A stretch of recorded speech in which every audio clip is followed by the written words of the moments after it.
evening, ladies and gentlemen, mga kaibigan, mga kap, mga katotoy, ano ba tawag natin dyan?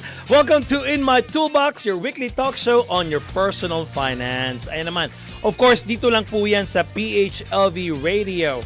Of course, ang goal natin dito, our goal here in the show is to give you financial information that you may be able to use on your day-to-day financial decisions.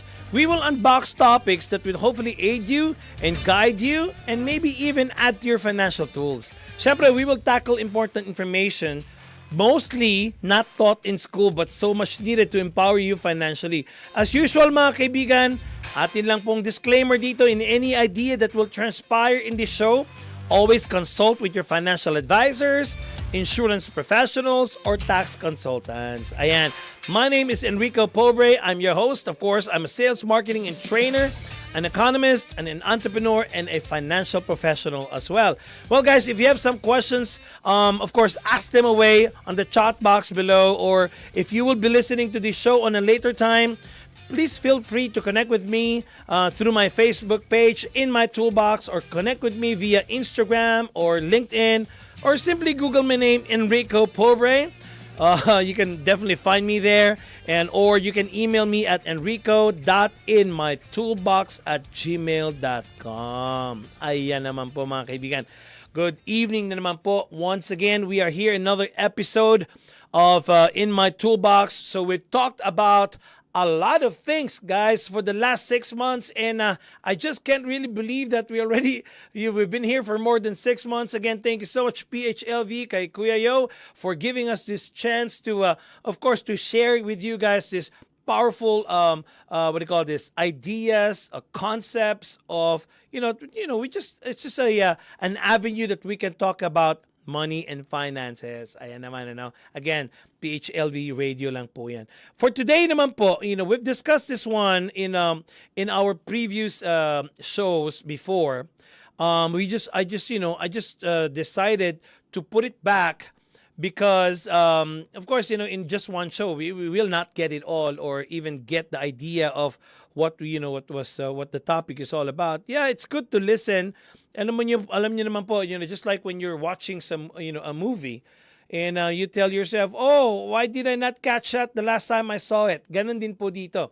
That's why as much as possible, we try to bring back some of those items or things that we talked about before, and let's have a little probably what we can do is to improve a little bit on those topics, or probably you missed some items there, you would want to ask questions now, or probably you are in that situation today that's more relevant to you. So that's the reason why we're going to bring back this topic called living trust. Ayan naman, di ba? So ano ba itong tinatanong nilang living trust? Alam nyo, living trust, if you can Google it later on, there are celebrities or well-known people who went through this probate process, So hindi lang po to sa ordinaryong tao, but anybody can actually go through this this probate process, So for example, the one that I have here is si Prince. We know Prince, and he died very young at the age of 57. He's a singer. He died last 2016. So because the absence of a will, okay, so nagkaroon ng malaking problem with regard to his assets. In fact, the claim should be for the assets, dapat doon sa wife, doon sa kanyang anak, that's supposed to be, and then there are people, like siblings trying to get a portion of it. There are distant relative trying to get a portion of his assets. And dito kasi when something happens like that, maraming tinatawag ng legal dramas, on that just because of we were not able to fix it correctly in the beginning. Ganun siya, Isa pa si Bob Marley, he also died very young. Si Prince, he died at 57. Si Bob Marley naman died at the age of 36. And ganun din yung kanyang estate, pinag-aawayan ng family, They're battling against each other. Who has the right to get the assets of Bob Marley?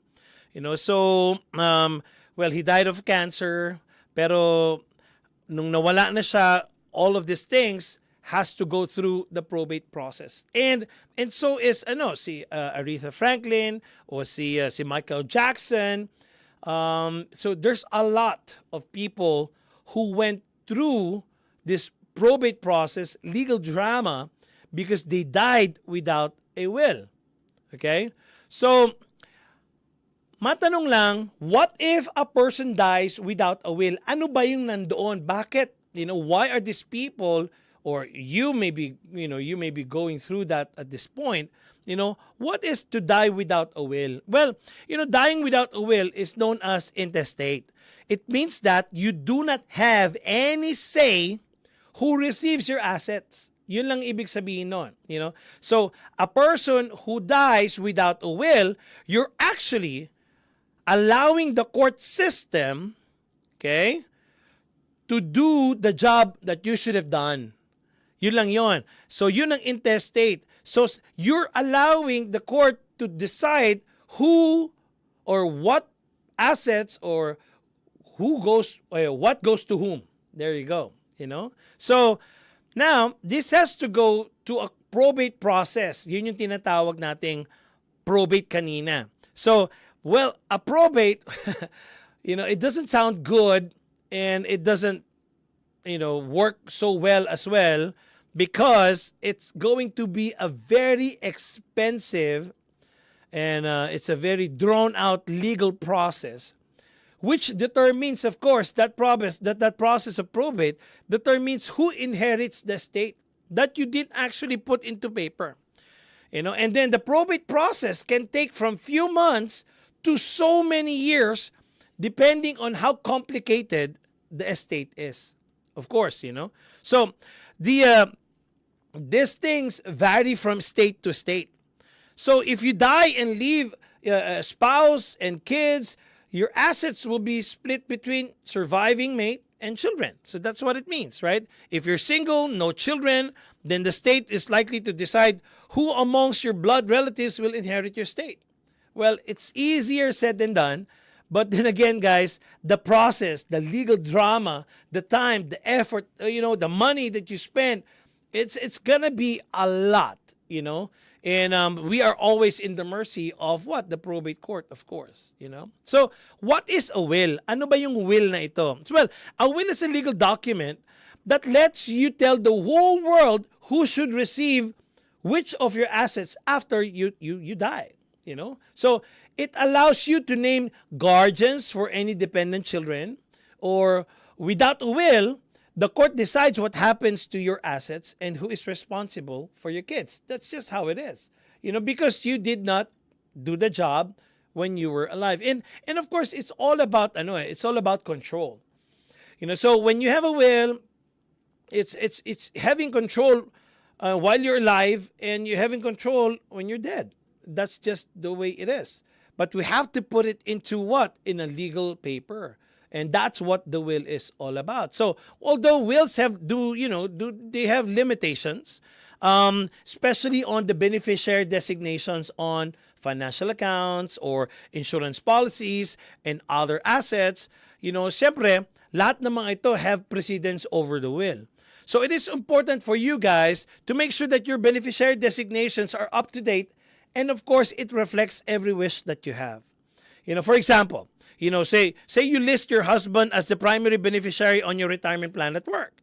But then again, you got divorced and you forgot about it because you married someone. So that's going to be a complication right there and there. So if the first husband is listed at the account as beneficiary, well, he will receive those assets at your death, even though the will says otherwise. So, naintindihan natin, So those are the limitations of the will. I just want to make sure that you guys understand that part, So what is probate? So I mentioned about probate kanina, and the process takes a long time. Well, it is just a fancy term. Probate is actually a fancy term for the legal process that occurs after a person dies. So I've been mentioning about that. When a person dies, there's a legal process that's going to happen. It's not just the dying, kasi for the person that you will leave behind, it will go to a legal process right there and there, So the probate court system, what they do kasi when a person dies, they must validate first. If the person has a will, again, they still have to validate. By the way, guys, the will does not avoid the probate. I just want to make sure that you guys understand that.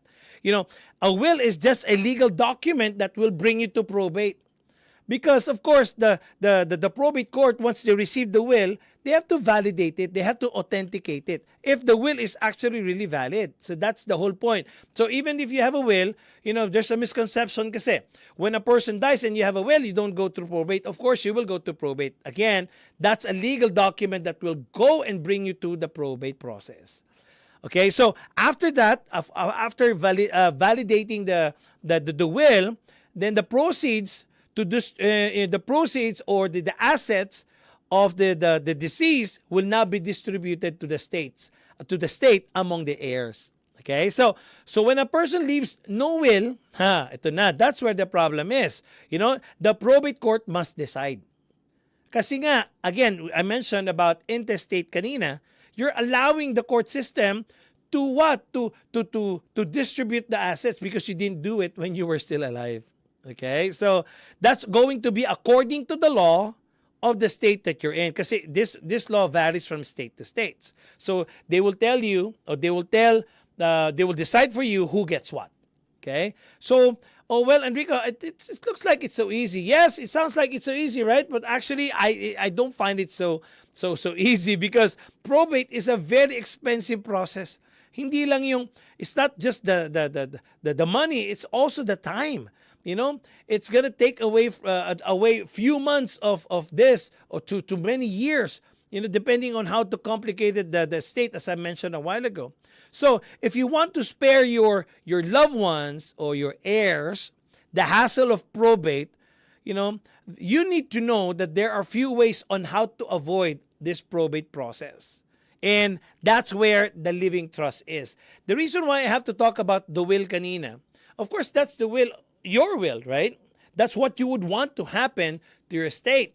But then again, I mentioned kanina, the will, it's just a document that will bring you to the probate court. And what the probate court does is look at that will and make sure it's actually what? It's valid. They will have to authenticate it.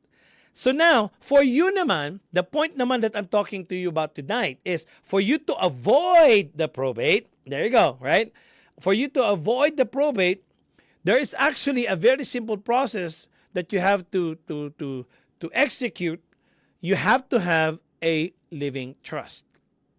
Yan naman yon. So, kanina naman, when you die without a will, it's called intestate. You're allowing the court to decide who gets what.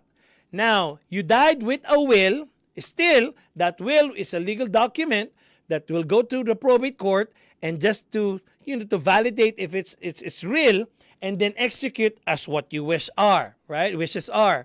Now, for you not to go to those probate process, what you need is a living trust. Ayos ba? So that's where the topic is tonight. And what is actually a living trust or what is a trust? Of course, if you're concerned about how all your assets are going to be distributed after you die, and or how much tax your heirs will have to pay, you might want to look at opening yourself or for your family a trust. And because a trust is a legal entity, again, it's legal and it's an entity. Okay, so a trust is a legal entity that lets you put your conditions on how certain assets are distributed upon your death. Okay, so trust also can help minimize the gift and estate taxes. Of course, guys, I'm just talking to you about this one, but I will always let you, I will encourage you to talk to your tax consultants for this one. Okay, so since we're talking about trust, there are actually two types of trust: the living trust, the living trust can either be irrevocable or a revocable trust. Let's talk about revocable trust. Revocable trust allows you to retain control of the assets in the trust. Okay, ibig sabihin, you put your assets into an entity called living trust, but you are still in control of the assets inside the trust, if that makes sense. Okay? And of course, you are free to revoke or change, the terms of the trust at any time. Kaya tinatawag siyang revocable trust. Again, may two types yan, ha? The revocable trust and the irrevocable trust. The revocable trust is just what I mentioned. You are still in control of all of your assets, even though the assets are actually named under the trust. And then you can actually able to revoke or change it at any time that you actually wish. So yan ang revocable. Ang irrevocable trust naman is of course the exact opposite. The assets inside the trust are no longer yours. That's not yours anymore, if that makes sense, okay? And typically, you cannot make changes without the beneficiary's consent. So gusto mo man siyang ma-change, the beneficiary should be what? Notified and has the consent. But the appreciated assets in the trust, of course, hindi na siya subject to change or to estate taxes. Kasi sometimes ngayon pa lang nilalagay mo na yung value ng property mo today because it's irrevocable, wala nang pwedeng ma-change doon. And of course, there are many complicated types of trust aside from the revocable and irrevocable, especially, if it actually needs to address some specific situations. But just for right now, ito lang po pag-uusapan natin dito sa show na to. Let's make it simple. So there's actually what you call two basic types of the trust. Again, what was that? Revocable and irrevocable. So some people always ask me, Enrico, so you were talking about wills kanina, and then you were talking about trust. What's the difference? What's trust versus will? Yan naman ang pag-uusapan natin ngayon. So, a will, I mentioned a while ago, is a legal document that spells out how you want your affairs handled and assets, of course, distributed after you die. Yung trust is a fiduciary arrangement, where the grantor, or which is also called the trustor, gives the trustee the right to hold and manage assets for the benefit of a specific purpose or reason. So yun po yung difference ng trust and will. Saka, yung will kasi does not go into effect if the person's still alive. The will only will take effect when the person dies. I hope you guys took note of that. The will is not going to happen if the person's still alive. It will only happen when the person dies. Now, the trust, on the other hand, is automatically active. When you have a trust today, it is automatically active once it is created, the trust is there already, and assets are funded. Okay? So, this means that a trust can provide protection and direct your assets if you become what? Mentally incapacitated or something, something a will is unable to do. The trust will actually carry it. So yun pong ibig sabihin ng difference na yun, the trust and the will. So very simple lang, buhay ka pa, the will not take effect, but in the trust, once it's created and it's funded, it takes effect. Kahit buhay ka pa. All right? So that's the difference between trust and wills. And of course, there are some companies out there that you can actually look into. Ako, my go-to company is Heritage Living Trust. They've been doing this one for a long time. They've been in the business for 30 years and a plus, triple A Business Bureau, Better Business Bureau ranking. So I like these companies. They're very easy to talk to. And you want to make sure that a trust is actually being presented to you by in fact, you guys can make your own trust. That's the truth. But do you really know how to? Or somebody else can actually do for you. Pero ako kasi, my go-to really are trust lawyers who can create this trust really, really in accordance to, again, this is state specific. Okay? So the living trust is very, very important because this is going to be a tool that can avoid probate. Ayan naman. So, Enrico, so you talked about trust already. So we basically know. So what's inside the trust? Ayan naman. So what's inside the trust, guys, is there's a lot of tabs inside a trust. That depends on what complications or how complicated your situation is. Okay, so basically, I'll give you some of these items. For me, kasi I'm gonna talk to you more about a comprehensive trust. Okay, so the first part that you will see there is the what you call the abstract of trust. Well, the abstract of trust, that's one part of the whole trust, is a short form or a short version of your actual trust document. And this is actually the one that you present if you go to your bank or in any other authority that will be asking for a copy of your trust. Because this is actually it goes handy. And of course, you don't you don't bring around your full version of your trust, because a full version of your trust is actually private, and it should never be released to anyone. So that's what you need when you start funding your property. You need the abstract of trust.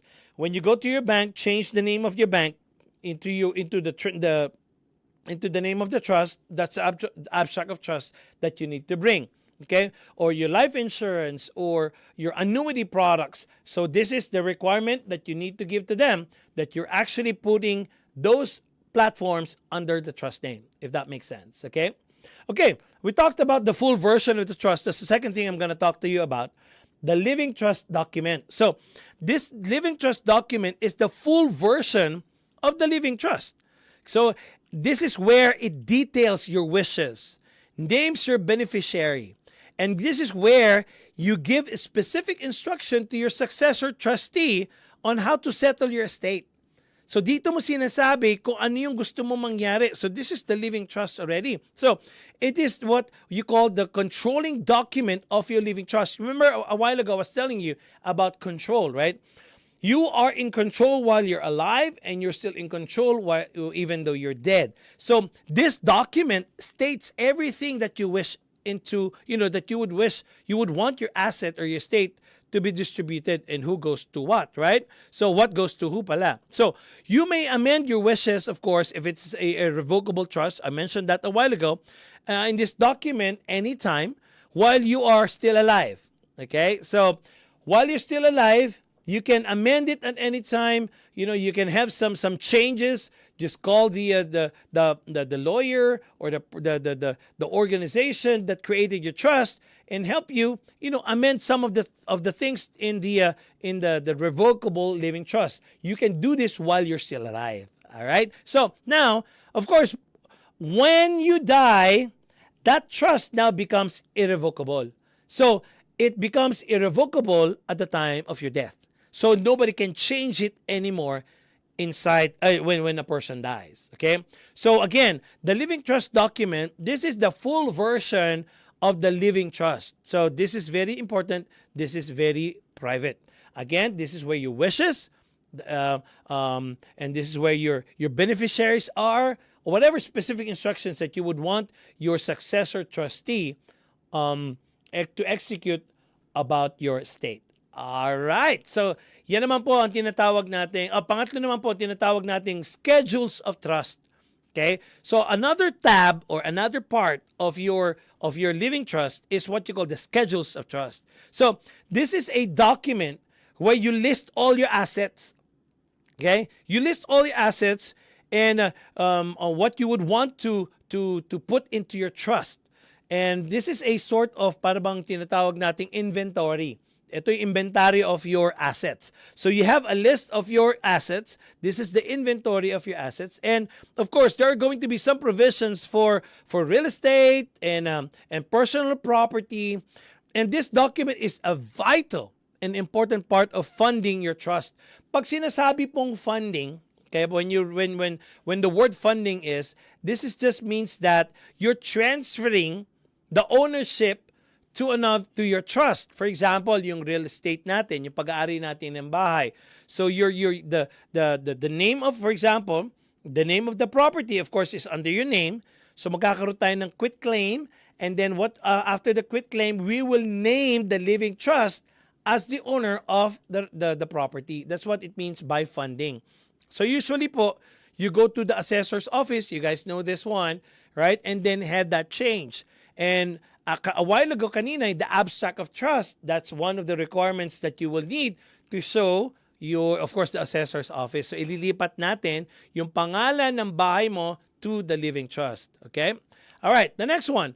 Funding of trust, again, we talked about it, is very vital to the integrity of your living trust. Kasi this is the reason why. Okay, so you have like a safety deposit box inside your house. You know, you put all your money inside that safety deposit, pero hindi nyo naman siya nilock. You didn't lock it. So that's what it is by having a living trust. You may have a living trust, but you did not fund your assets or your property. So it's just like a safe not being locked. Ganon din po dito. That's the reason why funding of trust is very vital to the integrity of your living trust. You know, transferring your assets into the living trust is the most important part of the process. You know, and that's where the trust company or the person or the organization who will be creating your trust, they're very, very detailed about it. In fact, they go extra mile to make sure that you go through to the funding process of your assets. Kasi this is the most important part of your, having a trust. That's why whenever I talk to my clients, I ask them, so under whose name is the house? And then they say, oh, it's under my name. So I already know that number one, they may not even have a living trust. Number two, they have not funded a living trust. So those are the questions that I ask for me to know what they've done to protect their assets. Okay, so the other tab here is personal property transfers and dispositions of personal effects. So the documents here is where you specify specific items for your personal property, to your beneficiary. Kanino ba mapupunta siya? So, sino ba yung mga beneficiary mo? So, ng ano? Okay? Ito yung mga personal properties, right? So, like the jewelries or whatever keepsakes that you have, collectibles or cash if you have. Oh, by the way, I remember, one of my friend's grandfather in the Philippines, right? When the grandfather died, they had to what do you call this? To remove the wallings of the house because the wallings of the house is full of money, right? So yeah, there's cash. So where is that money gonna go to? So this is where you put it, or even a family heirloom or pets, even and other such other personal items that you may have. And this is also a very good tab. Because this will eliminate families, yung away ng families, squabbles over who gets what, who this goes to whom, right? And of course, all non-real assets items fall into this category. So you want to make sure that when you have a living trust, I met some people already, they have living trust, but they never touch it, since the time that it was delivered to them. And I encourage people that if you're free one morning, Sunday morning, open it up, while you're having your coffee, start writing whatever is necessary to put into this living trust. And because you just don't know when you will actually need those, right? That's the reason why we do it yesterday, right? So the next one is durable power of attorney for assets. Again, this is a durable power of attorney for assets. This is particularly only for assets. So this document allows you to name a trusted person to handle your business affairs. Again, the document, whatever is there, right? This durable power of attorney for assets, nakalagay doon, particular for assets. You are actually naming a person, a trusted person, to handle your business affairs for you when you are unable to do it yourself. Ganun yun. So, such powers of attorney prevent a court from intervening when you are incapacitated and cannot act on your own behalf. So in most cases, the spouse holds this power, but it can be anyone you choose as long as the person that you trust. Okay, so this durable power of attorney, again, is directly talking about assets only. You can assign a trusted person to decide if you're not able to decide for yourself. So this is a very important tab. You're actually allowing someone to decide for you when you are incapacitated already. The other one is durable power of attorney for healthcare. Kanina, we were talking about assets, right? You can have somebody else with durable power of attorney, because ito naman for healthcare, or it can be the same as well. That depends on you. Because the durable power of attorney for healthcare allows you to appoint a person or persons or people to make healthcare decisions for you when you are incapacitated and unable to make those decisions for yourself. Minsan, it's just one person, or sometimes you choose if it's actually in succession. Halimbawa, yung unang choose niyo cannot decide, the second one needs to decide, or the third one tawag dun in succession. Or you can have jointly, all of these three people have to decide jointly for healthcare decision for yourself. So those people or that person is usually, of course, again, your spouse. But if your spouse is not available, it should be some person that you trust with your life. Again, this is healthcare. Remember, you're incapacitated already. Somebody that you can trust your life to. That's a person that you're going to be assigning for the durable power of attorney for healthcare. Okay? So there's another one here. There's another tab. Medyo maraming tabs na, no? For your living trust. Well, guys, that's the reason why I wanted to talk to you guys about a comprehensive trust. It's not just, few pages of paper. It may be legal, but you would want to make sure. This is what I tell people. Don't shortchange your hard-earned assets. You want to make sure you do it correctly. You're going to do it anyway, do it correctly. So, the appointment of conservator. So, this is a very important document because this will allow you to appoint a person who will take care of you when you're no longer able to take care of yourself. Kanina, assets, di ba? Tapos kanina, sa health naman, yung durable power of attorney, when you can no longer decide for yourself. Now, a conservator naman, when you're getting older, who can actually be the one who's going to be taking care of you? Who can actually help you, when you're getting older? Well, this can be, again, your spouse. Ang daming trabaho ng spouse, right? So, ito pala ibig sabihin ng marriage. Okay, so it can be your spouse or one of your children, but appointing this person while you are mentally competent avoids taking the matter to the conservatorship court. Again, conservatorship court. Meron po tayong tinatawag na conservatorship. Nabubulol tayo doon. Conservatorship court. Okay? So, ibig sabihin, what it means is that you letting a judge decide the matter if you do not have or you do not appoint a conservator.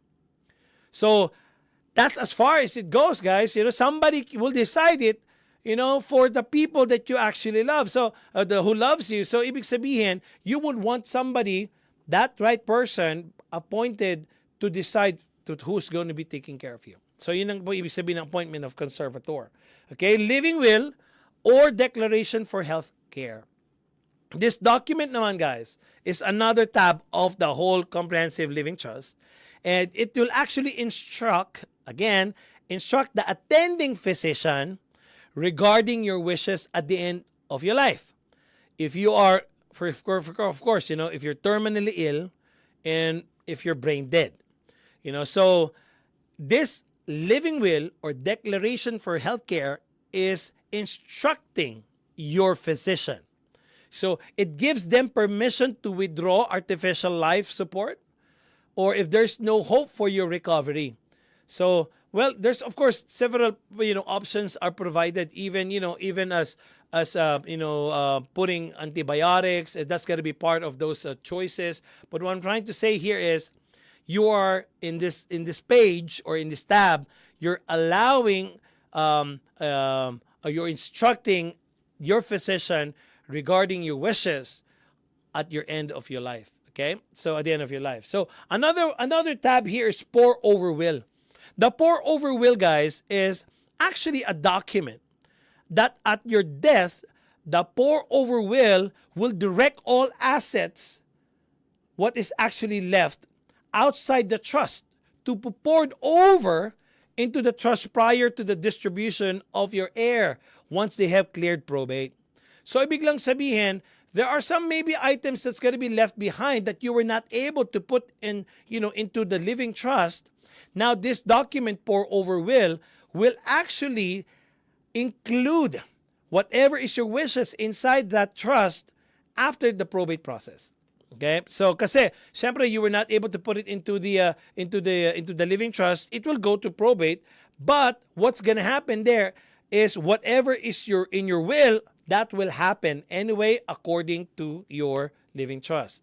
Okay, so this just makes sure that, this document assures that there is only one set of instruction and one channel of distribution for your assets. That's the reason why you have this very important document called pour over will. Okay, so another thing is, I have clients who are very young still, and because they travel a lot and they're very exposed to high risk jobs, so they can have this type of a tab called appointment of guardian for minor children. Lalo na may mga bata, they have small kids too, So if you have minor children, this document allows you to assign a legal guardian for their care in your absence. So somebody's going to be taking care of them. If you have an adult dependent or even mentally disabled children, you will want to use this very important document to provide for their future care as well. It can be part of that.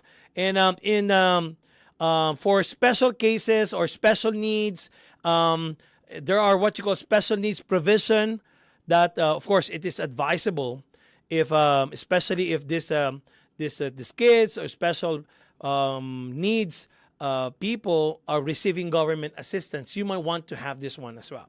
Okay, so it's very important. So to understand that there's such a thing as appointment of guardian for minor children, especially if you're working on a high risk job and you travel a lot, what have you. So this is one of those pages amongst all of those tabs inside a living trust. Okay, separate property agreements. This is another tab inside a living trust. So a separate property agreement, this is actually a document that appears only in the spousal AB trust. So there are different trusts we were mentioning a while ago and types of it as well. So I was talking about an A trust. This is just for single person. An AB trust, which is the most common because this is husband and wife trust. Or an AA trust. People are not really related legally. They can actually create a separate property agreement. They can put a trust together. Okay, so but this one, the separate property agreement, is actually will only appear in an AB trust because they allow you. Okay, again, listen to this, guys. They allow you to legally define separate properties between spouses. So that's what it means. Okay, so they allow you to, this house is mine and this house is yours. So you can actually do that inside the trust on an AB trust using the separate property agreements. So this is especially valuable. This is very especially valuable in community property taxes.